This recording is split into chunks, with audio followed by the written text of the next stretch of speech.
Hi every one, ഇന്നൊരു morning വ്ളോഗുമായിട്ടാണ് വന്നിരിക്കുന്നത്. അതായത് ഇന്ന് സൺഡേ ആണ്, സൺഡേയിലെ വ്ളോഗാണ്. അപ്പോൾ സൺഡേ എഴുന്നേറ്റു, വിളക്കൊക്കെ കത്തിച്ചു, വിളക്ക് കത്തിക്കാൻ വേണ്ടി പൂജാ റൂമിലെത്തി. പൂജാ റൂമൊക്കെ ഒന്ന് ക്ലീൻ ചെയ്ത് കുറച്ച് പൂക്കളൊക്കെ വെച്ച് ഡെക്കറേറ്റ് ചെയ്തു. അതായത് ഇന്ന് എന്താ പൂക്കളൊക്കെ വെച്ച് ഡെക്കറേറ്റ്, അങ്ങനെ എല്ലാ ദിവസവും ഒത്തിരി പൂക്കളൊന്നും വെച്ച് ഡെക്കറേറ്റ് ചെയ്യാറില്ല കേട്ടോ പൂജാ റൂം. ഇന്നെല്ലാം വെച്ചിട്ട് നമ്മൾ വിളക്ക് കത്തിക്കാൻ പോവാണ്. അതായത് ഇന്ന് ഇവിടെ ഒരു ഫെസ്റ്റിവൽ നടക്കുന്ന ദിവസമാണ്. ഫെസ്റ്റിവൽ എന്ന് പറഞ്ഞാൽ ഉഗാദി എന്ന് പറഞ്ഞിട്ടൊരു ഫെസ്റ്റിവലാണ്. അതായത് കർണാടക, ആന്ധ്ര ഈ സൈഡിലൊക്കെ ഉള്ള ഒരു ഫെസ്റ്റിവലാണ് ഉഗാദി എന്ന് പറഞ്ഞാൽ. ഉഗാദി എന്ന് വെച്ചാൽ ഒരു പുതിയ യുഗത്തിൻ്റെ തുടക്കം, അതായത് പുതിയൊരു വർഷത്തിൻ്റെ തുടക്കം. ഇതാണ് ഇതിൻ്റെ മീനിങ്. അതായത് ഹാർവെസ്റ്റ് ഫെസ്റ്റിവലാണ്. നമ്മുടെ വിഷു എന്നൊക്കെ പറയില്ലേ എന്ന് പറയുന്ന പോലെ ഒരു ഫെസ്റ്റിവലാണ്. അപ്പോൾ അന്നേരം അതുകൊണ്ട് രാവിലെ എഴുന്നേറ്റ് പൂജാ റൂമിൽ വിളക്ക് കത്തിച്ച് ഒന്ന് പ്രാർത്ഥിക്കാമെന്ന് വിചാരിച്ചു. പിന്നെ ഇന്ന് സൺഡേയും കൂടെ ആണല്ലോ, അപ്പോൾ ടൈമുണ്ട്. പതുക്കെ എഴുന്നേറ്റ് എല്ലാം കത്തിച്ചു.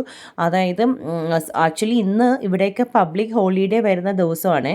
പക്ഷേ നമുക്ക് ആ ലീവ് പോയി കിട്ടിയ സൺഡേ വന്നതുകൊണ്ട് അങ്ങനെ നമ്മളിതാ വിളക്കൊക്കെ കത്തിച്ചു. എന്നിട്ട് നമുക്കൊന്ന് പുറത്ത് പോകണം. അപ്പോൾ അതുകൊണ്ടാണ് വേഗം കത്തിച്ചിട്ട് നമ്മൾ ഇറങ്ങാൻ പോകുന്നത്. അതായത് ഇന്ന് ഞങ്ങൾ പുറത്ത് പോവാണ്. അപ്പോഴത്തേക്ക് ഇത് ആദവ് എഴുന്നേറ്റ് ആദവിനെയും കൂടെ കാണിച്ചിട്ട് ഇന്നിപ്പോൾ പ്രാർത്ഥിക്കാൻ പറഞ്ഞു. അപ്പോൾ ആദവ് എഴുന്നേറ്റ് പ്രാർത്ഥിക്കുകയാണ്. അവൻ ഇങ്ങനത്തെ വിളക്ക് കത്തിച്ച് കാണുമ്പോൾ ഭയങ്കര സന്തോഷം വന്നിരുന്ന് പ്രാർത്ഥിക്കും. അത് കഴിഞ്ഞിട്ട് ഞങ്ങളെല്ലാവരും റെഡി ആയിട്ടുണ്ട്.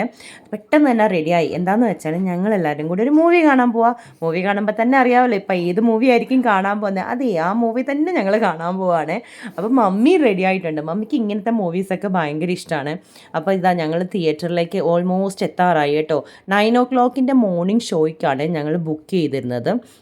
അപ്പം ഞങ്ങൾ കുറച്ച് നേരത്തെ തന്നെ എത്തി. ഇനി ട്രാഫിക് എങ്ങാനോ ആണെങ്കിലോ ലേറ്റായി പോകണ്ടെന്ന് പറഞ്ഞിട്ട് ഞങ്ങൾ 8:30 ആയപ്പോൾ തന്നെ ഞങ്ങളിതാ തിയേറ്ററിലെത്തി. അവിടെ എത്തിയപ്പോൾ ആരും ഇല്ല കേട്ടോ. തിയേറ്ററൊക്കെ ഓപ്പൺ ചെയ്യുന്നതേ ഉള്ളൂ. ഇതാ നമ്മുടെ മൂവി എത്തിയിട്ടുണ്ട്. എന്തിരാൻ മൂവി എത്തിയല്ലോ. അപ്പോൾ അതേ വലിയൊരു പോസ്റ്റൊക്കെ ഇട്ടിട്ടുണ്ട്. അതായത് നമ്മുടെ പുനീത് രാജ്കുമാറിൻ്റെ ഫോട്ടോയൊക്കെ വെച്ചിട്ട് വലിയൊരു പോസ്റ്റർ ഇട്ടിട്ടുണ്ട്.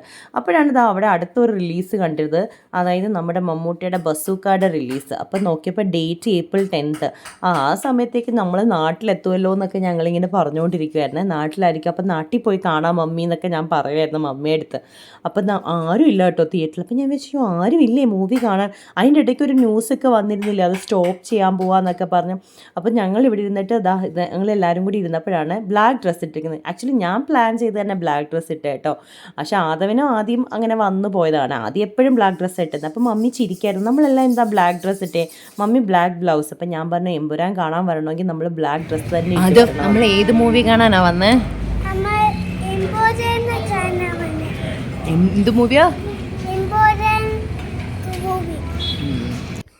അത് അപ്പോഴത്തേക്ക് തിയേറ്ററിലൊക്കെ തുടങ്ങാൻ തുടങ്ങി, ഓപ്പൺ ചെയ്തു തിയേറ്റർ. അപ്പം ഞങ്ങൾ എത്തിയ പക്ഷെ അധികം ആൾക്കാരൊന്നും അങ്ങനെ വന്നു തുടങ്ങിയിട്ടില്ല. അപ്പം ഞാൻ വിചാരിച്ചു അധികം ആൾക്കാരില്ലേ, പിന്നെ മോർണിംഗ് ഷോ ആയതുകൊണ്ടാണോ അധികം തിരക്കില്ലാത്തതെന്ന് വിചാരിച്ചു. പക്ഷേ തിയേറ്ററിലേക്ക് നമ്മൾ കയറിയതാ മൂവി തുടങ്ങാറായപ്പോഴത്തേക്കും ഭയങ്കര തിരക്കായി, ഫുള്ളായിരുന്നു കേട്ടോ. ഞങ്ങൾ എടുത്തിരുന്നത് ഈ ബോക്സ് പോലത്തെ ഇതാണ്. അതായത് 16 സീറ്റേ ഉള്ളൂ. എന്താണെന്ന് വെച്ചാൽ ആദവിനെയും കൊണ്ട് പോയതുകൊണ്ടാണ് ഞങ്ങൾ അങ്ങനെ സെലക്ട് ചെയ്തത്. അതായത് ആദവ് അല്ലെങ്കിൽ അവിടെ നിന്ന് എഴുന്നേറ്റ് നിൽക്കും, പിന്നെ ബാക്കിലിരിക്കുന്നവർക്ക് ബുദ്ധിമുട്ടാവും. അത് കാരണം നമ്മളിങ്ങനെ ബോക്സ് ആയിട്ട് സെപ്പറേറ്റ് ആയിട്ട് നമുക്ക് ഇരിക്കാം കേട്ടോ.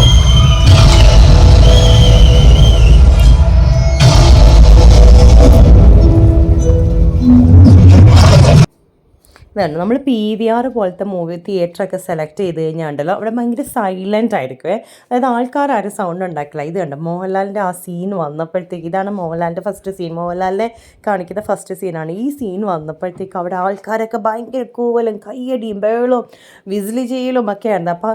അപ്പം നമുക്ക് ഇങ്ങനെയുള്ള തിയേറ്ററിൽ പോയാൽ മാത്രമേ റിയൽ എഫക്റ്റിൽ നമുക്ക് ഇങ്ങനത്തെ മൂവി കാണാൻ പറ്റുള്ളൂ കേട്ടോ. അങ്ങനെ ഞങ്ങളിതാ മൂവി കാണുവാണ്. ആദവിനെ കുറച്ച് ചെയ്യാൻ ബുദ്ധിമുട്ടായിരുന്നു, പക്ഷേ ആദവും വിസിലൊക്കെ അടിച്ചു. അങ്ങനെ ഞങ്ങൾ 3 hours മൂവിയെല്ലാം കണ്ട് തീർത്തതാ. അടിപൊളി മൂവി, സൂപ്പർ മൂവിയായിരുന്നു. എനിക്ക് ഒത്തിരി ഇഷ്ടപ്പെട്ടു. മമ്മി നന്നായി എൻജോയ് ചെയ്തു.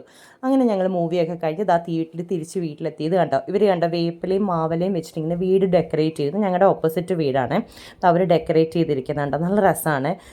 വേപ്പിലാണ് എൻ്റെ മെയിൻ ഇത്.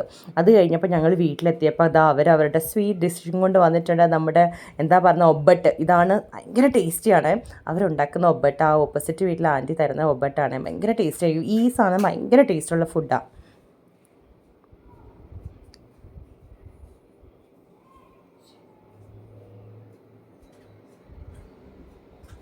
അത്രയേ ഉള്ളൂ. ഞങ്ങളുടെ ഒരു മോർണിംഗ് വ്ളോഗ് ഇവിടെ അവസാനിക്കുന്നു.